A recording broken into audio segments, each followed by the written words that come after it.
আপনি শুধু শুধু থিওরি দিতেছেন। আমার দেহ,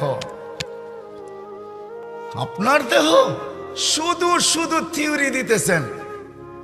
আমার দেহ আমি দিব, যাকে খুশি তাকে দিব, এটা শুধু শুধু একটা বুয়া প্রবাদ বাক্য। আপনি আমাকে প্রমাণ করেন যে এটা আপনার দেহ কি করে হয়। যদি হইতো তাইলে আমি যেটি দেখাইলাম এই ছাপগুলা লাগলো তো লাগলো কি করে, এই স্টিকার লাগলো তো লাগলো কি করে, দাড়ির ভিতরে সাদা স্টিকার লাগলো তো লাগলো কি করে, চেহারায় বয়সের স্টিকার লাগলো তো লাগলো কি করে। এখন বসতে উঠতে পারে না, উঠলে বসতে পারে না। আপনি বলেন আমার জীবন আমি কাটাবো, যেমন খুশি তেমন কাটাবো। কে বলছে এটা আপনার জীবন?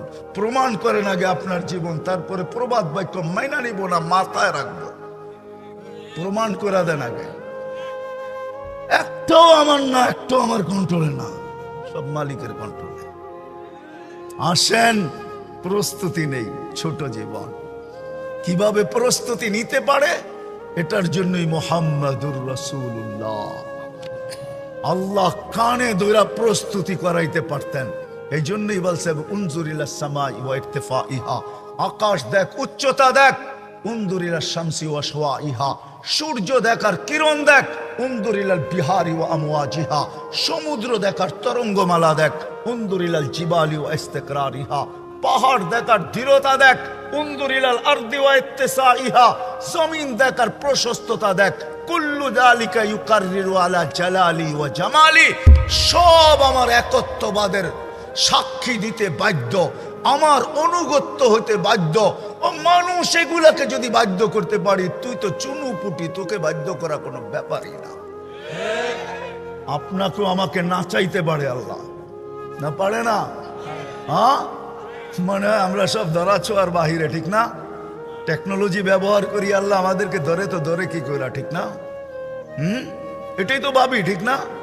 হ্যাঁ, আল্লাহ বলে না না না না না না, তোকে বাধ্য করতে পারতাম, কিন্তু আমি বাধ্য করি নাই, হুকুম দিয়া তোকে ছেড়া দিই নাই। তোর উপর আমি দয়া করছি, তুই সৃষ্টির সেরা। প্রথমেই আমি বলছি এই জন্য তোর উপর আমি ইহসান করছি। আমি আমার নবীকে আদর্শ বানায় পাঠায় দিছি। গরিবের জন্য আদর্শ, ধনীর জন্য আদর্শ, নারীর জন্য আদর্শ, পুরুষের জন্য আদর্শ, বাজারওয়ালার জন্য আদর্শ, হাটওয়ালার জন্য আদর্শ, অফিসওয়ালার জন্য আদর্শ, আদালতওয়ালার জন্য আদর্শ, খ্যাতওয়ালার জন্য আদর্শ, খামারওয়ালার জন্য আদর্শ, মেইলালার জন্য আদর্শ, ফ্যাক্টরিওয়ালার জন্য আদর্শ, আরে রাজার জন্য আদর্শ, প্রজার জন্য আদর্শ, শক্তিশালীর জন্য আদর্শ, দুর্বলের জন্য আদর্শ, ছোটর জন্য আদর্শ, বড়র জন্য আদর্শ, সবার জন্য আমি আদর্শ বানায় পাঠায় দিছি, যাতে সহজে জীবনটা গড়ে আসতে পারে। গরিব যাতে সহজে পারে, ধনী যাতে সহজে পারে, শাসক যাতে সহজে পারে, শাসিত যাকে সহজে পারে, নারী যাতে সহজে পারে।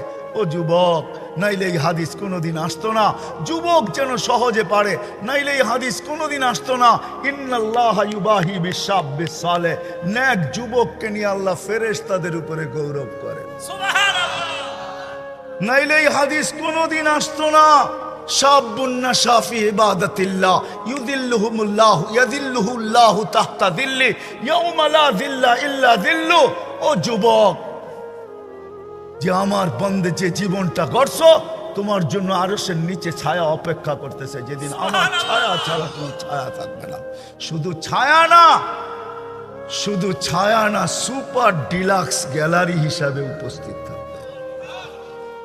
নিচে চলতে থাকবে মেলা, খাওয়া দাওয়ার মেলা চলতে থাকবে। 7টা গ্যালারি হবে, 7 সম্প্রদায় ওটার নিচে ঢুকবে, আর ওইখানে নাচ নেয়ামত চলতে থাকবে, আর বাহিরে হিসাব কিতাবের খেলা চলতে থাকবে। সত্য এটাই।